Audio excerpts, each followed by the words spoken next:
All right, one of the big new features in Lightwave 11 is instancing. And instancing is a way to make multiple copies, many copies of something without a lot of resources of your computer. If you typically went into Modeler or even in Layout and you cloned an item, like an object, a bat perhaps, many times, it can really tax your system in terms of memory and CPU and everything else. But with instancing, it's almost like a virtual copy. It allows you to create fields of grass very easily and tons of bushes, and you've seen marching soldiers in movies, all done with instancing. So let's go through some of the basics real quick, and then we'll pull our bat in. I'll show you how we can instance a full animated creature like that. So with the modeler tool selected in Lightwave Layout, what we can do is just add some geometry. So I'm just going to add, let's just start with a cube, okay? Just a default cube. We don't even need to save it. You don't need to save it. I'll save it for you, and we'll call this instance cube so you can load this up. And this, of course, will be in our signature courseware content. We'd set this early in the very beginning of the course. And it's saving to scenes. We actually want this to save to objects. And click OK. So a very simple cube. Press the P key to get to the properties. And in the very right, there is the Instancer tab. You just add the instancer by clicking on the drop-down and then double-click to open the control panel. Add an object, new cube. Okay, so the cube from Layout is now added in here. Now, if we had multiple objects in the scene, you would, of course, see those in the list. You have multiple ways to actually add instances, and we're going to do something mixed with our flocking tool in an upcoming video. The flocking tool essentially uses like a particle generator in a way that creates all kinds of movements in terms of swarms and schools of fish, things like that. You can then tie that in with anything you instance. So that's how we're going to do our bat. So let's take a look at the type and just choose, let's say, polygons. And notice that there's one instance now, a blue little outline copy, and there's only one set here. If I set this to, say, 8, you're seeing 8 objects generated around the polygons of that object. Well, let's do it a little bit differently. Let's choose a radial array like this. And let's just crank that up. Let's just do bunches of these like this. So 215 instances, and it doesn't look like much there. Well, that's because we need to change the radius. And we want these in a big circle, so you can see it's 360 degrees by default, so that's fine. And if I just click and hold and drag on this radius, now I'm taking all these instances and I'm making them spread out. Okay, and let's zoom out so we can see it. And then we'll rotate around like this. So here are all these cube instances. Over here, you can change the visibility. There's a little eyeball right here. And I can click and hold and say, give me a shaded solid. So now I can see my object in shaded solid. And you can see I'm working pretty well with 215 copies of this object. But what else can we do?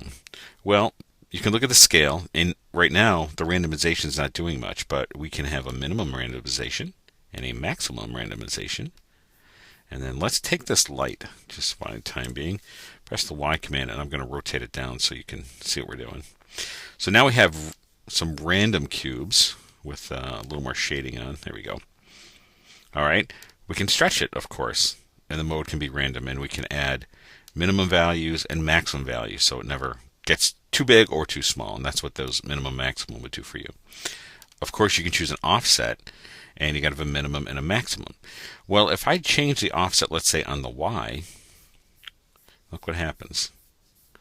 You can start rotating these, and let's say you were creating like a DNA structure, or you wanted like a staircase or something like that. You can just set this rotate offset on the Y, so be this radial instance would just keep rotating, and I would come up here to my end angle and maybe double that, or triple that, so this instancing just keeps rotating and rotating all the way up. And here's the other rotation, alignment based on item or rim, and then the mode can be random or uniform. And I don't mind the random, so the minimum pitch, maximum pitch, and we could even just rotate these independently. Okay, so I was talking about rotation here in the offset. We're kind of rotating this entire group as it's being instanced all the way up, but it's offsetting all the way up. The rotation here is local, so each one of these then are locally rotated, just to give them that nice random appearance. And you can probably think of some of the cool possibilities. With nodes, you can use the node editor to drive these things to do animations and shapes and all kinds of things. So what we'll do is we'll click on Use Nodes, and then we'll hit the Edit Nodes button. And in this panel, it looks very similar to the nodes that we did in Surface Editor, but this is going to apply to our instances. So you can see that all the node math functions are here. So if we just open one of these up, let's say we go to 3D Textures and we choose, let's say ripples. Ripples will actually animate, which is kind of cool because you have wave sources and wavelengths. So, and I just double click to get to the properties for ripple. If we take, let's say, the alpha, let's say to scale max, and then we just use our up arrow, you can see that that wavelength is now pushing through, that ripple is pushing through the scale of those instances, which is really cool. So, I mean, really the possibilities are endless what you can do. And we're going to put together a little tutorial after we do our batch, just showing you just a combination of something like this that might be something you've seen before when you go to the movies.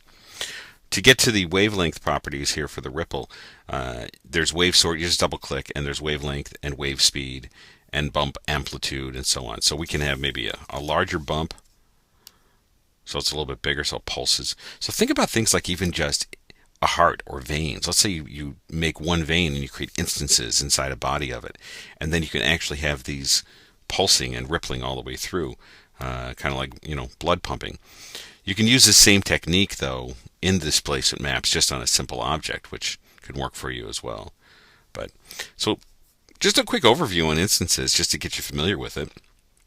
Play around with the nodes, really just get in there and experiment and drop a few on there and see how they work for you. And close these out.